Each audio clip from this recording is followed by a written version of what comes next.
So the muscles of the pelvic floor, specifically the muscles of the pelvic diaphragm up first. We have in the section of the levator ani, we first have the puborectalis, which originates at the superior pubic ramus, both sides of the pubic symphysis. It inserts at the anacoccygeal ligament. And the innervation is caused by direct branches of sacral plexus, S4, and inferior anal nerve. Not internal. I don't know where that came from. It's all inside. And then the action is that it supports the pelvic viscera. Next muscle is the pubococcygeus. Pubococcygeus. I don't know how to say these words anymore. The origin is the pubis, lateral to the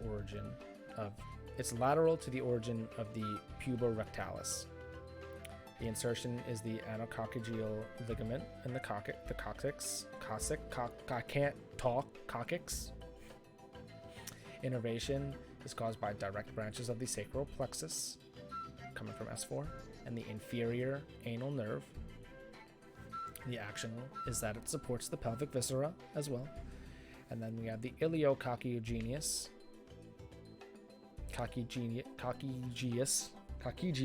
Iliococcygeus.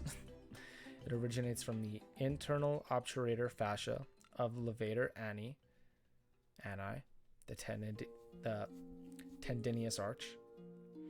Then it inserts at the anacoccygeal, I can't read anymore, ligament in the coccyx. Innervation is caused by the direct branches of the sacral plexus coming from S4 and the inferior anal nerve as well. And the action is that it also supports the pelvic viscera. Coccygeus originates at the sacrum, the inferior end. It inserts at the ischial spine. It innervates, the innervations comes from the direct branches of the sacral plexus from S4 and S5. S4 through S5. And then the action is that supports pelvic viscera and flexes the coccyx.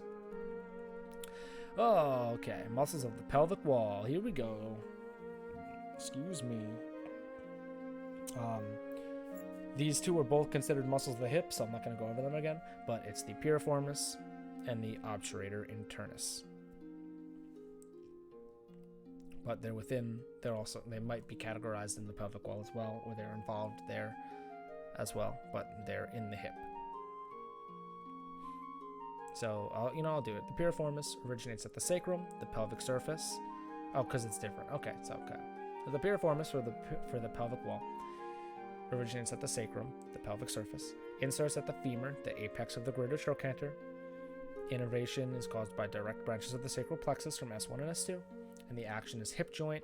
For the hip joint, internal rotation, stabilization, and abduction of the flexed hip, while the obturator internus originates at the obturator membrane and bony boundaries and inner surface.